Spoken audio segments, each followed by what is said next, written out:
ISRO's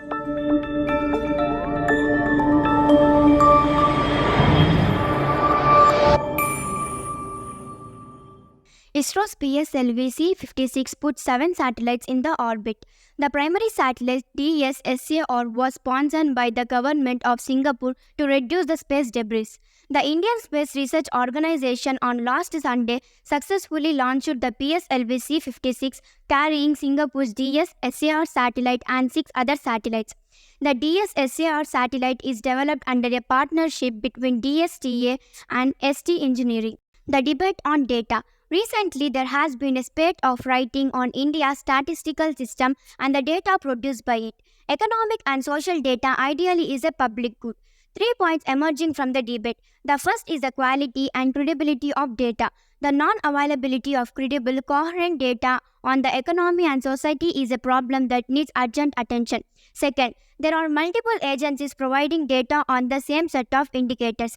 Third, the same sector but giving different numbers. It is the time for an overhaul of the system. Going back to the Rangarajan Committee report and taking stock of what has been done could be a good starting point. Recalibrating Indians' clean cooking strategy. The share of Indian households using LPG as the primary cooking fuel had risen to 71% from 33%. Indian households wanted to adopt clean cooking strategies. Another challenge is that India's dependence on imported LPG to over 64% in the financial year 23. In urban areas, nearly 10% of households already use electrical appliances for their cooking needs. Displacement of traditional cooking by e-cooking would also avoid climate pollutant release. Why had Israel plunged into a crisis? On July 24, Israel's governing coalition passed a critical part of its judicial overhaul plan in the Knesset that would curtail the Supreme Court oversight powers of government decisions. Israel has no written constitution. The Knesset registration abolished the reasonable doctrine which the top court has often employed to access key government decisions and ministerial appointments. Israel has seen months of protest against the right religious government plans to overhaul the judiciary.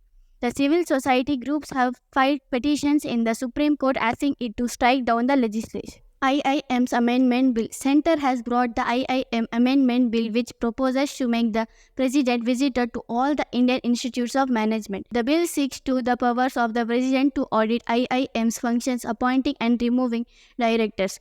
The bill will also give the President power to appoint chairpersons of IIMs. Modi says India can become a hub of chip-making industry. Prime Minister Narendra Modi on Friday said that India would emerge as a global hub of semiconductor and chip-making industry as he made a strong pitch to global investors. While inaugurating the Semicon India 2023 in conclave in Gujarat, India understands that semiconductors are not just a national need but a necessity for the world.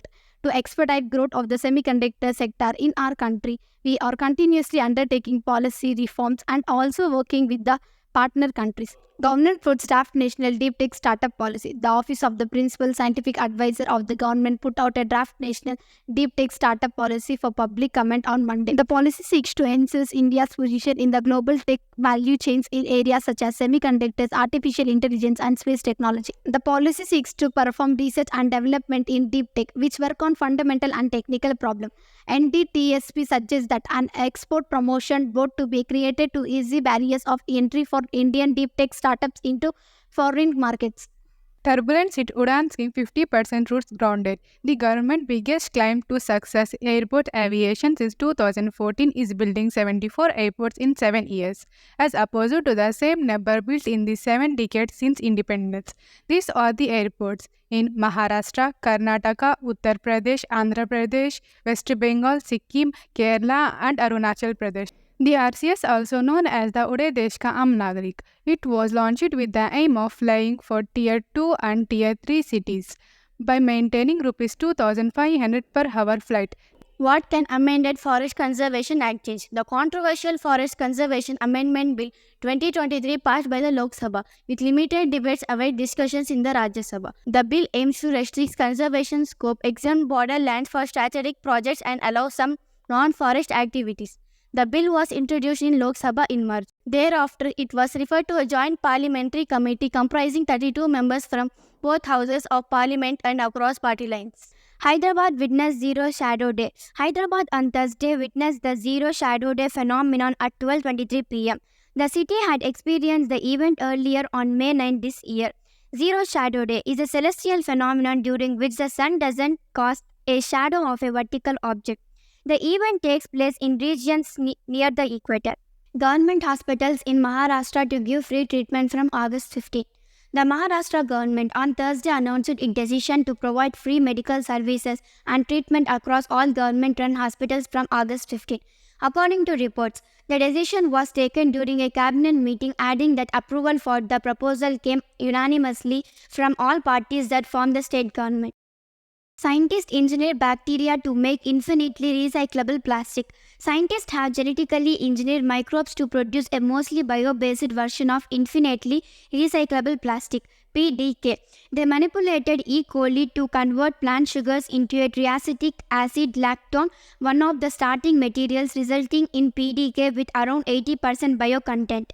This marks the first successful integration of bioproducts to create predominantly bio-based PDK. Another cheetah found dead at the KUNO National Park. A female cheetah named Dhatri was found dead at the KUNO National Park in Madhya Pradesh. A total of 9 cheetahs have died in the national park since March this year. After 20 cheetahs were brought from South Africa and Namibia in July, the Supreme Court had got a response from the center over the deaths.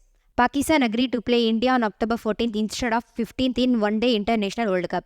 The BCB has reportedly agreed with BCCI and ICC to play India on October 14th instead of October 15th in ODI World Cup 2023. World University Games. Sangampreet Singh Bisla and Avneet Kaur clinched the compound men and women individual gold medals to help India ensure an impressive haul of 3 gold, 1 silver and 3 bronze medals in archery competitions of the World University Games on Monday.